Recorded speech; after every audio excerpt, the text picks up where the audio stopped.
ಮಾನ್ಯತೆ ಪಡೆದಿರ್ತಕ್ಕಂಥ ನರೇಗಾ ಯೋಜನೆ ಒಂದು ಕಾಯ್ದೆ ಮೂಲಕ ಜಾರಿ ತರಲಾಗಿತ್ತು ಈ ಹಿಂದಿನ ಸರ್ಕಾರಗಳು. ಈಗ ಆಡಳಿತದಲ್ಲಿರ್ತಕ್ಕಂಥ ಈ ಸರ್ಕಾರ ಮಹಾತ್ಮ ಗಾಂಧಿ ಅಂತಕ್ಕಂಥ ಹೆಸರನ್ನು ತೆಗೆದು ಅದನ್ನ ಅವರ ಹಿತಾಸಕ್ತಿಗೆ ತಕ್ಕಂತೆ, ಕೋಮು ಭಾವನೆಗೆ ತಕ್ಕಂತೆ ಹಲವಾರು ದಿನಗಳ ಕಾಲ ಸರ್ಕಸ್ ಮಾಡಿ ಆ ಹೆಸರನ್ನ ಚಿತ್ರಗೊಳಿಸಿ VPG ರಾಮ್ಜಿ ಅಂತಕ್ಕಂಥ ವಿಶಿಷ್ಟವಾದಂತಹ ಹೆಸರು ಯಾರು ಕರೀಲಿಕ್ಕೆ ಆಗದೇ ಇರ್ತಕ್ಕಂಥ ರೀತಿಯಲ್ಲಿ ಅವರು ಪ್ರತಿಷ್ಠೆಯನ್ನು ಮೆರೀತಾ ಇದ್ದಾರೆ. ಬಂಧುಗಳೇ, ಇದ್ರ ಹಿಂದೆ ಬಹುದೊಡ್ಡ ಹುನ್ನಾರ ಇದೆ. ಏನು ಹಿಂದಿನ ಸರ್ಕಾರ ಜಾರಿಗೆ ತಂದಿತ್ತು ನರೇಗಾ ಯೋಜನೆ, ಅದು ವಿಶ್ವ ಮಾನ್ಯತೆ ಪಡೆದಿತ್ತು. ಹೇಗೆ ಅಂತ ಹೇಳಲಿಕ್ಕೆ ಇಷ್ಟಪಡ್ತೀನಿ, ದಯವಿಟ್ಟು ಅರ್ಥ ಮಾಡ್ಕೊಳ್ಳಿ. ಅದು ನರೇಗಾ, ಭಾರತದ ನರೇಗಾ ಯೋಜನೆ ಪ್ರಪಂಚದಾದ್ಯಂತ ಇರ್ತಕ್ಕಂಥ ಬಹುದೊಡ್ಡ ಕಾರ್ಮಿಕರ ಹಿತಾಸಕ್ತಿಯನ್ನು ಕಾಪಾಡತಕ್ಕಂಥ ಕಾಯ್ದೆ ಅಂತಕ್ಕಂಥ ಹೆಗ್ಗಳಿಕೆಯನ್ನು ಪಡೆದಿತ್ತು. ಒಂದು ಕಾಯ್ದೆ ಮೂಲಕ, ಅದು ಒಂದು ಯೋಜನೆ ಅಲ್ಲ, ಒಂದು ಸ್ಕೀಮ್ ಅಲ್ಲ, ಒಂದು ಕ್ರಿಯಾ ಯೋಜನೆ ಅಲ್ಲ, ಅದೊಂದು ಕಾಯ್ದೆಯಾಗಿ ಜಾರಿಗೊಂಡಿತ್ತು. ಕಾನೂನಾತ್ಮಕವಾಗಿ ಜಾರಿಗೊಂಡಂತ ಒಂದು ಕಾಯ್ದೆ. ಅದೇನು ಹೇಳ್ತಪ್ಪ ಅಂದ್ರೆ, ಇಡೀ ಭಾರತದಾದ್ಯಂತ ಯಾವುದೇ ರಾಜ್ಯದ, ಯಾವುದೇ ಜಿಲ್ಲೆಯ, ಯಾವುದೇ ಹಳ್ಳಿಯ ಒಬ್ಬ ರೈತ ಕೂಲಿ ಕಾರ್ಮಿಕ ಕೆಲಸ ಇಲ್ಲದ ದಿನಗಳಲ್ಲಿ ಕೆಲಸ ಕೇಳ್ಕೊಂಡು ಸರ್ಕಾರದ ಹತ್ರ ಹೋದ್ರೆ, ಸ್ಥಳೀಯ ಆಡಳಿತದ ಹತ್ರ ಹೋದ್ರೆ, ನನಗೆ ಕೆಲಸ ಇಲ್ಲ, ಸುಮ್ಮನೆ ಇದ್ದೀನಿ, ನಾನು ಹಸ್ಕೊಂಡಿದ್ದೀನಿ, ನನಗೆ ಕೆಲಸ ಕೊಡಿ ಅಂತ ಕೇಳಿದ್ರೆ ತಕ್ಷಣ ಅವ್ರ ಕೆಲಸ ಒದಗಿಸ್ಬೇಕು. ಅದೇನ್ ಮಾಡ್ತಾ ಗೊತ್ತಿಲ್ಲ, ಸರ್ಕಾರದ ಹಣದಲ್ಲಿ ಅವ್ರ ಕೆಲಸ ಒದಗಿಸಿ ಇಂತಿಷ್ಟು ಗಂಟೆಗಳು ಅವ್ರನ್ನ ಕೆಲಸ ಮಾಡಿಸ್ಕೊಂಡು ಸ್ಥಳೀಯವಾಗಿ ಉದ್ಯೋಗ ಇರ್ತಕ್ಕಂಥ ಸಮಸ್ಯೆಗಳಿಗೆ ಪೂರಕವಾದ ಕೆಲಸ ಮಾಡಿಸ್ಕೊಂಡು ಅವ್ರಿಗೆ ತಿರುಗುಲಿ ಕೊಡಬೇಕು, ಇಂತಿಷ್ಟೇ ಕೊಡಬೇಕು ಅಂತಕ್ಕಂಥ ಕಾಯ್ದೆ ಜಾರಿ ಮಾಡಿದ್ದಾರೆ. ಅದನ್ನ ಇವರು ಹಳ್ಳ ಇಡಿಸಿ, ಅದು ಅನುದಾನ ಹೇಗೆ ಹೇಳಿದ್ರೆ ಕೇಂದ್ರ ಸರ್ಕಾರದಿಂದ 90%, ರಾಜ್ಯ ಸರ್ಕಾರಗಳಿಂದ 10% ಅನುದಾನದಲ್ಲಿ ಆ ಯೋಜನೆ ಜಾರಿಗೊಳ್ಳಲಿದೆ. ವರ್ಷದ ಎಲ್ಲ ಕಾಲನೂ ಅದು ಯಾವಾಗ ಬೇಡ್ಕೊಳ್ಳೋದು ಕೂಡ ಕೆಲಸ ಸಿಗ್ತಾ ಇತ್ತು. ಆದ್ರೆ ಈಗ ಈ ಸರ್ಕಾರ ಬಡವರ ಹೊಟ್ಟೆಯನ್ನು ಹೊಡೆದು ಮಾಡ್ತಾ ಇರ್ತಕ್ಕಂಥ ಹುನ್ನಾರ ಏನಪ್ಪ ಅಂದ್ರೆ, NREG ನರೇಗಾ ಯೋಜನೆಯನ್ನ, ನರೇಗಾ ಕಾಯ್ದೆಯನ್ನ ಹಳ್ಳ ಇಡಿಸಿ ಅದ್ರ ಸ್ಥಾನದಲ್ಲಿ VPG ರಾಮ್ಜಿ ಅಂತಕ್ಕಂಥ ಅರ್ಥಹೀನ ಹೆಸರನ್ನಿಟ್ಟು ಜಾರಿಗೊಳಿಸಿದೆ. ಇದ್ರ ಮೂಲಕ ಈ ಹೊಸ ಕಾಯ್ದೆ, ಹೊಸ ಕಾನೂನು ಏನ್ ಹೇಳ್ತಪ್ಪ ಅಂದ್ರೆ, ಕೇಂದ್ರ ಸರ್ಕಾರದ ಅನುದಾನ 60%, ರಾಜ್ಯ ಸರ್ಕಾರದ ಅನುದಾನ 40% ಅಂತ ಮಾಡಿ ರಾಜ್ಯ ಸರ್ಕಾರಗಳ ಮೇಲೆ ಹೆಚ್ಚಿನ ಹೊರೆ ವರ್ಷಗಳಲ್ಲದೆ ಇಡೀ ವರ್ಷ ಇಡೀ ಕೆಲಸ ಕೊಡಬೇಕು ಹೊಸವರಿಗೆ ಅಂತಕ್ಕಂಥ ಏನಿದೆ ಕಾಯ್ದೆ, ಅದು ಬದಲಾಗಿ ಕೇವಲ ಕೆಲವೇ ದಿನಗಳು, 125 ದಿನಗಳು ಕೊಡ್ತೀವಿ ಅಂತಕ್ಕಂಥ ರೀತಿಯಲ್ಲಿ ಹೆಮ್ಮೆಯನ್ನು ಹೇಳ್ಕೊಳ್ಳುತ್ತೆ. ಆ 125 ದಿನಗಳು ಅವ್ರು ಎಲ್ಲಿ ಕೇಳ್ತಾರೋ, ಎಲ್ಲಿ ಅಗತ್ಯ ಇರುತ್ತೋ ಅಲ್ಲಿ ಕೊಡ್ತಾರೆ ಹೊರತು ಕೂಲಿ ಕಾರ್ಮಿಕ ಎಲ್ಲಿ ವಾಸ ಮಾಡ್ತಾ ಇರ್ತಾರೋ ಅಲ್ಲಿ ಕೊಡೋದಕ್ಕೆ ಅವಕಾಶ ಕೊಡ್ತಿರ್ಲಿಲ್ಲ. ಮೊದಲಿನ ಕಾಯ್ದೆ ಕೂಲಿ ಕಾರ್ಮಿಕ ಎಲ್ಲಿ ವಾಸ ಮಾಡ್ತಾರೋ ಆ ಸುತ್ತಮುತ್ತಲಿನ ಪ್ರದೇಶದಲ್ಲಿ ಅವರಿಗೆ ವೃತ್ತಿಯನ್ನ, ಕೂಲಿಯನ್ನ ಒದಗಿಸ್ಕೊಡ್ಬೇಕು, ಕೆಲಸವನ್ನು ಕೊಡಬೇಕು ಅಂತಕ್ಕಂಥ ಕಾಯ್ದೆ ಇತ್ತು. ಈಗ ಬಂದಿರತಕ್ಕಂಥ ಕಾಯ್ದೆ ಅವರು ಜಿಲ್ಲೆಯಾದ್ಯಂತ ಎಲ್ಲಿ ಬೇಕಾದ್ರೂ ಹೇಳ್ಬೋದು, ಅಲ್ಲಿ ಹೋಗಿ ಕೆಲಸ ಮಾಡಬೇಕು. ಬರ್ತಕ್ಕಂಥ ಕೂಲಿ ಕಾಸನ್ನ ಇವರು ಚಾರ್ಜ್ ಖರ್ಚುಗಳಿಗೆ ಇಟ್ಕೊಂಡು ನಮ್ಮ ಮಕ್ಕಳ ಹೊಟ್ಟೆ ಹೊಟ್ಟು ಬದುಕಬೇಕಾದ ಅನಿವಾರ್ಯತೆಗೆ ಈ ಸರ್ಕಾರ ದೂಡ್ತಾ ಇದೆ. ಬಂಧುಗಳೇ, ಇದ್ರ ಹಿಂದೆ ಕೂಲಿ ಕಾರ್ಮಿಕರು, ದಲಿತರು, ಹಿಂದುಳಿದವರು, ಅಲ್ಪಸಂಖ್ಯಾತರು, ಹಸ್ಕೊಂಡಿರ್ತಕ್ಕಂಥವ್ರು ಬದುಕಬಾರ್ದು. ಇಡೀ ಎಲ್ಲ ಹಣವು ಕೂಡ, ಇಡೀ ಎಲ್ಲ ಯೋಜನೆ, ಸರ್ಕಾರಿ ಹಣ ಕೂಡ ಕಾರ್ಪೊರೇಟ್ ಹಿತಾಸಕ್ತಿ ಮಾತ್ರ ಬಳಕೆ ಆಗಬೇಕು ಅಂತಕ್ಕಂಥ ಬಹುದೊಡ್ಡ ಹುನ್ನಾರ, ಕಾರ್ಪೊರೇಟ್ ಹುನ್ನಾರ ಇದರಿಂದ ಅಡಗಿದೆ. ಬಂಧುಗಳೇ, ಇದನ್ನ ಪ್ರತಿಭಟಿಸಿ ಇವತ್ತು ದೇಶವ್ಯಾಪಿ ಒಂದು ದಿನದ ಸಾಂಕೇತಿಕ ಉಪವಾಸ ಸತ್ಯಾಗ್ರಹ ಅಂತಕ್ಕಂಥದ್ದು ಹಮ್ಮಿಕೊಂಡು ಮುಂದಿನ ದಿನಗಳಲ್ಲಿ ಸುದೀರ್ಘವಾದಂತಹ ಹೋರಾಟಗಳನ್ನು ಹಮ್ಮಿಕೊಳ್ಳಲಿಕ್ಕೆ, ಬಂಧುಗಳು ಮತ್ತೆ ನಿರಂತರ ಹೋರಾಟಗಳನ್ನು ಹಮ್ಮಿಕೊಂಡು ಇಲ್ಲಿವರೆಗೆ ಮತ್ತೆ ಗಾಂಧಿ ಹೆಸರು ಪುನರ್ಸ್ಥಾಪನೆ ಮಾಡಲು ಅಲ್ಲಿವರೆಗೆ ಹೋರಾಟವನ್ನು ಕೈ ಬಿಡಲ್ಲ ಅಂತಕ್ಕಂಥ ನಿರ್ಧಾರವನ್ನು ಹೋರಾಟ ಮಾಡಲಾಗ್ತಾ ಇದೆ. ಅಲ್ಲದೇನೆ ನಿಮಗೆ ಒಂದು ಒಳಗುಟ್ಟನ, ಇವರ ಹಿಪೋಕ್ರಸಿಯನ್ನ, ಇವರ ಗೂಢಾಟಿಕೆಯನ್ನ ಬಯಲು ಮಾಡಬೇಕಾಗಿದೆ ನಾವು ಈ ಸಂದರ್ಭದಲ್ಲಿ. ಏನಪ್ಪಾ ಗೂಢಾಟಿಕೆ ಅಂದ್ರೆ, ಮಹಾತ್ಮ ಗಾಂಧಿಯವರು ಸ್ವತಂತ್ರ ಹೋರಾಟಕ್ಕಾಗಿ ಹೋರಾಟ ಮಾಡಿ ಹೆಸರಾದಂತವರು, ಅವರನ್ನ 1948 ಜನವರಿ 30 ಇದೇ ದಿನ ನಾಥೂರಾಮ್ ಗೋಡ್ಸೆ ಅಂತಕ್ಕಂಥ ದೇಶದ ಪ್ರಥಮ ಭಯೋತ್ಪಾದಕ ಬಂದೂಕಿನಿಂದ ಕೊಲೆ ಮಾಡಿದ. ಆದ್ರೆ ಈಗಿರ್ತಕ್ಕಂಥ ಕೇಂದ್ರ ಸರ್ಕಾರ ಎರಡನೇ ಬಾರಿಗೆ ಮತ್ತೆ ಗಾಂಧಿಯನ್ನ ಈ ಕಾಯ್ದೆ ಉದ್ದೇಶದ ಮೂಲಕ ಕೊಲೆ ಮಾಡಿದ್ದಾರೆ. ಈ ಕೊಲೆಯನ್ನು ನಾವು ವಿರೋಧಿಸ್ತೀವಿ, ಅದನ್ನ ವಾಪಸ್ ತಗೋಬೇಕು ಅಂತ ಒತ್ತಾಯ ಮಾಡ್ತಾ ಇದ್ದೀವಿ.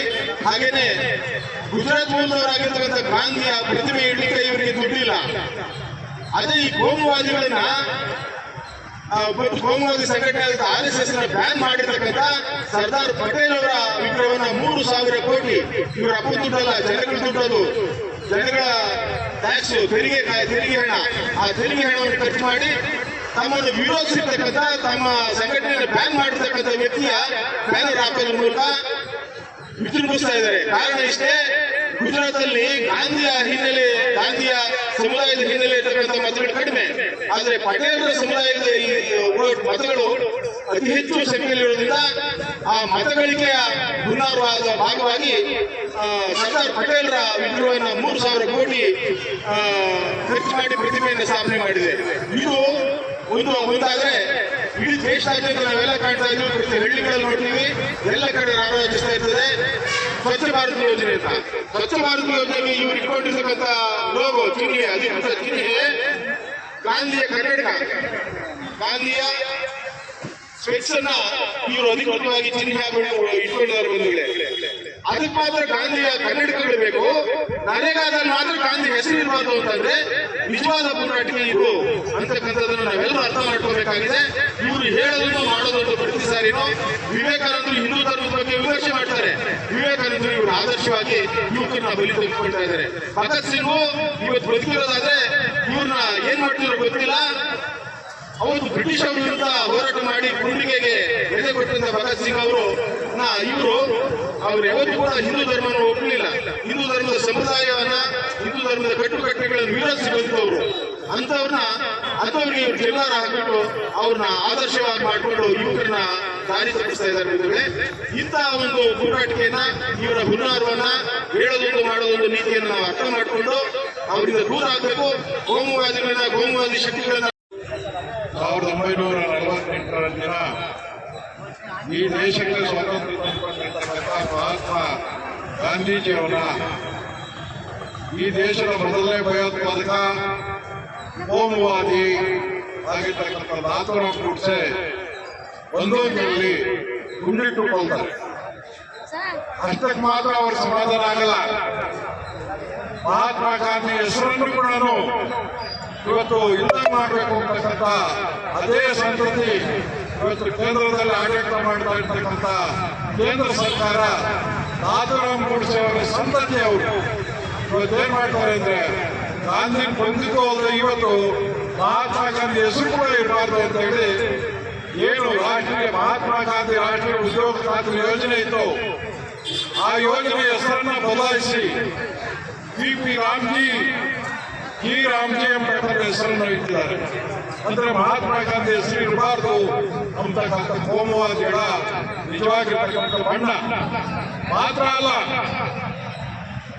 ಯುಪಿಎ ಮೊದಲನೇ ಸರ್ಕಾರದಲ್ಲಿ ಕೇಂದ್ರದಲ್ಲಿ ಸರ್ಕಾರ ಬರಬೇಕಾಗಿದ್ರೆ ಆವತ್ತಿನ ಎಡಪಕ್ಷಗಳ ಬೆಂಬಲದಿಂದ ಸಾಮಾನ್ಯ ಕನಿಷ್ಠ ಕಾರ್ಯಕ್ರಮವನ್ನು ಹಾಕೊಂಡು ಗ್ರಾಮಾಂತರ ಪ್ರದೇಶದಲ್ಲಿರ್ತಕ್ಕಂಥ ಎಲ್ಲ ಬಡವರಿಗೆ ಉದ್ಯೋಗ ಖಾತ್ರಿ ಬೇಕು, ಕೆಲಸ ಬೇಕು, ಪಟ್ಟಣಗಳಿಗೆ ವಲಸೆ ಹೋಗ್ತಕ್ಕಂಥದ್ದನ್ನು ತಪ್ಪಿಸಬೇಕು ಅಂತ ಹೇಳಿ ಕೂಲಿಕಾರರಿಗೆ ಕೂಲಿ ಒದಗಿಸತಕ್ಕಂಥ ಕಾರ್ಯಕ್ರಮ ರಾಷ್ಟ್ರೀಯ ಉದ್ಯೋಗ ಖಾತ್ರಿ ಯೋಜನೆಯನ್ನ ಜಾರಿ ಮಾಡಿದೆ.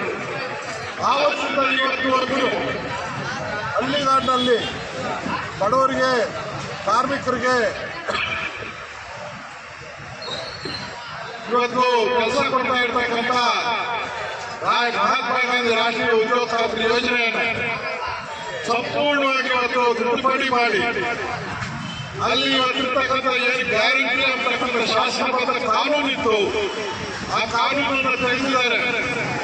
ಆ ಕಾನೂನು ಇರಬೇಕಾಗಿದ್ರೆ ಯಾವುದೇ ಹಳ್ಳಿಯಲ್ಲಿರ್ತಕ್ಕಂಥ ಬಡ ಕಾರ್ಮಿಕ ಫಾರಂ ನಂಬರ್ 6 ಅನ್ನು ಹಾಕಿದ್ರೆ 15 ದಿನದ ಒಳಗಾಗಿ ಅವ್ರು ಕೆಲಸ ಮಾಡಬೇಕಾಗಿತ್ತು. ಕೊಟ್ಟಿಲ್ಲ ಅಂದ್ರೆ ನಿರುದ್ಯೋಗ ಭತ್ಯೆ ಕೊಡಬೇಕಾಗಿತ್ತು. ಆ ಕಾನೂನನ್ನು ತೆಗೆದು ಇವತ್ತೇನ್ ಮಾಡಿದ್ದಾರೆ ಅಂತ ಹೇಳಿದ್ರೆ ಒಂದು ಸ್ಕೀಮ್ ಆಗಿ ಮಾಡಿದ್ದಾರೆ. ಆ ಸ್ಕೀಮ್ ಅಲ್ಲಿ 60% ಕೇಂದ್ರ ಸರ್ಕಾರ ಕೊಡೋದು, 40% ರಾಜ್ಯ ಸರ್ಕಾರ ಕೊಡಬೇಕು ಅಂತ ಹೇಳಿದ್ದಾರೆ. ಇಡೀ ಟ್ಯಾಕ್ಸ್ ಅನ್ನ GST ಅನ್ನ ಕೇಂದ್ರ ಸರ್ಕಾರ ಮಾಡ್ಕೊಂಡು ಹೋಗುತ್ತೆ, ರಾಜ್ಯ ಸರ್ಕಾರಕ್ಕೆ ಏನೋ ಅಲ್ಪ ಸ್ವಲ್ಪ ಕೊಡುತ್ತೆ. ಹಂಗಾಗಿ ರಾಜ್ಯ ಸರ್ಕಾರಗಳು ಪಾಪರಾಗ್ತಾ ಇದ್ದಾವೆ. ನಾವಿವತ್ತು ಬಜೆಟ್ ಅಲ್ಲಿ 40% ಇಡ್ಲಿಕ್ಕೆ ಆಗೋದಿಲ್ಲ ಅಂತ ಹೇಳ್ತಾ ಇದ್ದಾರೆ. ಅವ್ರು ಹೇಳ್ತಕ್ಕಂಥದ್ದೇನು ಅಂತ ಹೇಳಿದ್ರೆ, ನೀವೇನಾದ್ರೂ ರಿಸರ್ವ್ ಮಾಡಿಲ್ಲ 40% ಬಜೆಟ್ ಅಂತ ಹೇಳಿದ್ರೆ ನಾವು 60% ಮಾಡಲ್ಲ. ಒಟ್ಟಾರೆಯಾಗಿ ಬಡವರ ಪರವಾಗಿರ್ತಕ್ಕಂಥ ಈ ಕಾನೂನನ್ನು ತೆಗೆದು ಇವತ್ತು ಬಡವರನ್ನ ಇವತ್ತು ನಿರುದ್ಯೋಗಿಗಳಾಗಿ ಮಾಡ್ತಕ್ಕಂಥ ಕೆಲಸ ಇವತ್ತು ಸರ್ಕಾರ ಮಾಡ್ತಾ ಇದೆ. ಈ ನೀತಿಯನ್ನು ಖಂಡಿಸಿ ದೇಶಾದ್ಯಂತ ಇವತ್ತು ಹೋರಾಟವನ್ನು ಮಾಡ್ತಾ ಇದ್ದೀವಿ. ಅದೇ ರೀತಿಯಲ್ಲಿ ಗೌರಿಬಿದನೂರಲ್ಲಿ ಕೂಡ CPM ಮತ್ತು ನಮ್ಮ ಸಂವಿಧಾನ ಸಂರಕ್ಷಣಾ ವೇದಿಕೆ ಏನಿದೆ, ಈ ವೇದಿಕೆಯಿಂದ ಮತ್ತು ದಲಿತ ಸಂಘಟನೆಗಳಿಂದ ಇವತ್ತು ಸೌಹಾರ್ದದ ಸಮಿತಿಯಿಂದ ಇವತ್ತು ಈ ಧರಣಿ ಒಂದು ಉಪವಾಸ ಸತ್ಯಾಗ್ರಹವನ್ನು ಮಾಡ್ತಾ ಇದ್ದೀವಿ. ಆದ್ರಿಂದ ನಾಗರಿಕ ಬಂಧುಗಳಲ್ಲಿ ಹೇಳ್ಕೊಳ್ತಕ್ಕಂಥದ್ದು ಇವತ್ತು ಕೇವಲ ಒಂದು ಸಾಂಕೇತಿಕವಾಗಿರ್ತಕ್ಕಂಥ ಉಪವಾಸ ಸತ್ಯಾಗ್ರಹ ಮಾಡ್ತಾ ಇದ್ದೀವಿ. ಮುಂದಿನ ದಿನಗಳಲ್ಲಿ ಹಳ್ಳಿಯಲ್ಲಿ ಹೋಗಿ ಈ ಒಂದು ಕೇಂದ್ರ ಸರ್ಕಾರದ ನೀತಿ ವಿರುದ್ಧವಾಗಿ ಬೃಹತ್ ಪ್ರತಿಭಟನೆಯನ್ನು ಮಾಡ್ತೀವಿ ಅಂತ ಹೇಳಿ ಈ ಸಂದರ್ಭದಲ್ಲಿ ಹೇಳಲಿಕ್ಕೆ ಇಷ್ಟಪಡ್ತಾ ಇದ್ದೀವಿ. ಹೇಳಿ ನನ್ನ ಮಾತನ್ನು ಮುಕ್ತಾಯ ಮಾಡಿ.